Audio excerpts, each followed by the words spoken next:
Hello दोस्तों, स्वागत है आपका अपने चैनल कुंज भारद्वाज फैमिली में। आज हम बात करने वाले हैं पुत्रदा एकादशी के समय, शुभ मुहूर्त, पूजा विधि व कथा के बारे में। तो बोलिए श्री हरि विष्णु भगवान की जय। तो दोस्तों, हिंदू पंचांग के अनुसार माह में 2 बार एकादशी आती है, लेकिन अगर बात करें पुत्रदा एकादशी की तो ये साल में केवल 2 ही बार आती है, जिसमें पहली पौष मास की शुक्ल पक्ष की एकादशी वह दूसरी एकादशी सावन में शुक्ल पक्ष को आती है। अब जानते हैं इस पौष मास की पुत्रदा एकादशी की तारीख, शुभ मुहूर्त और इसके समय के बारे में। तो इस बार ये पुत्रदा एकादशी, इसका व्रत जो है वो 2 जनवरी को रखा जाएगा। वैसे तो ये पुत्रदा एकादशी 1 जनवरी 2023 को शाम 7:11 से शुरू होकर 2 जनवरी 2023 को रात्रि 8:23 तक रहेगी। ऐसा माना जाता है जो इस पुत्रदा एकादशी को पूरे श्रद्धा और भाव के साथ इसका व्रत रखता है तो उसे विष्णु की कृपा से संतान की प्राप्ति होती है। इसी कारण इसे पुत्रदा एकादशी कहा जाता है। आइए आप जानते हैं इस दिन क्या करें। तो इस दिन ब्रह्म मुहूर्त में उठकर स्नान कर लें, फिर धूप व दीप से विष्णु भगवान का पूजन कर लें। रात में दीपदान व कीर्तन जरूर करें। भगवान विष्णु को पीले फल, फूल, पंचामृत व तुलसी दल अर्पित करें। पूरे दिन निराहार रहे, सायकाल कथा सुने व फलाहार करें।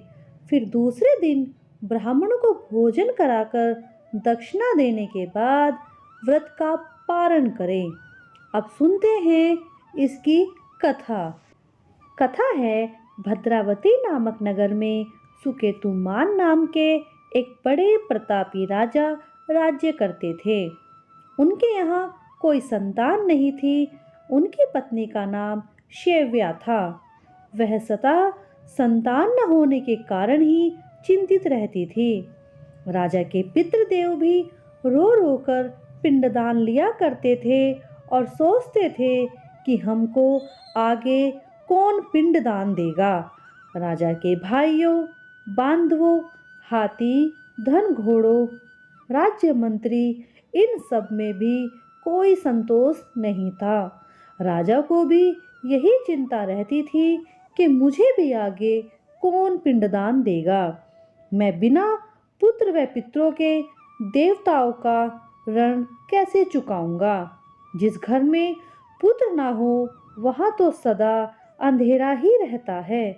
इसीलिए वह पुत्र प्राप्ति के लिए लगातार प्रयत्न करने लगा और वह सोचता रहता, जिस मनुष्य ने पुत्र का मुख न देखा हो वह कितना अभागा होगा, और जिसने अपने पुत्र का मुख देखा हो वह कितना धन्य होगा। उसका यश परलोक में उसे कितनी शांति मिलती है, अर्थात उसके दोनों लोक सुधर जाते हैं। हमारे पूर्व जन्म के कर्म से ही इस जन्म में पुत्र धन आदि हमें प्राप्त होते हैं। इसी कारण वह रात दिन चिंता में लगा रहता। एक समय तो राजा अपने शरीर त्यागने का निश्चय ही कर बैठे, लेकिन आत्महत्या को महापाप जानकर उन्होंने ऐसा कुछ नहीं किया। एक दिन राजा अपने घोड़े पर चढ़कर वन में चला गया। वहां वह पक्षियों व वृक्षों को देखने लगा। उसने देखा वन में मृग, सांप, बंदर, शेर सब घूम रहे हैं। हाथी अपने बच्चों के साथ घूम रहे हैं, कहीं गीदड़ बोल रहे हैं, कहीं उल्लू बोल रहे हैं। राजा इन सबको देखकर सोच विचार में पड़ा रहा। इसी तरह आधा दिन निकल गया। वह सोचता रहा, मैंने कई यज्ञ किए, ब्राह्मणों को भोजन कराया, फिर क्यों मुझे ये दुख प्राप्त हुआ है। राजा प्यास के मारे दुखी हो गया। वह पानी की तलाश में इधर उधर फिरने लगा। थोड़ी दूर पर जाकर राजा ने सरोवर देखा। वहां कमल खिल रहे थे।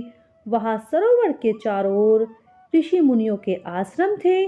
उसी समय राजा को अपने दाहिने अंग फड़कने महसूस हुए। उसने उन्हें शुभ शकुन जानकर राजा जैसे अपने घोड़े से उतरकर ऋषि मुनियों के पास जाकर प्रणाम करके वहां बैठ गए। राजा ने मुनियों से कहा, हे देवों, आप कौन हैं और किस लिए यहाँ पर आए हैं? मुनियों ने कहा, राजन, आज पुत्रदा एकादशी है। हम इस सरोवर में स्नान करने के लिए ही यहाँ आए हैं। आपकी क्या इच्छा है, हमसे कहें। तब राजा ने कहा, महाराज, मुझे कोई संतान नहीं है।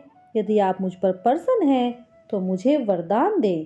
ऋषि बोले, आज पुत्रदा एकादशी है तो आप इसका व्रत करें। भगवान की कृपा से आपको अवश्य पुत्र होगा। राजा ने वहीं रहकर वह व्रत किया और अगले दिन द्वादशी को इसका पारण किया। इसके बाद वो मुनियों को प्रणाम करके अपने महल आ गए। कुछ महीने बीत जाने के बाद रानी को पुत्र रत्न की प्राप्ति हुई और वह एक अत्यंत शूरवीर, यशस्वी प्रजापालक राजा हुए।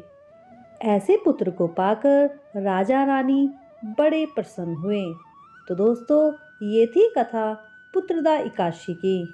अगर आपको थोड़ी भी अच्छी लगी हो तो प्लीज़ लाइक, शेयर और सब्सक्राइब कीजिए और जुड़े रहिए कुंजू भारद्वाज फैमिली के साथ। धन्यवाद।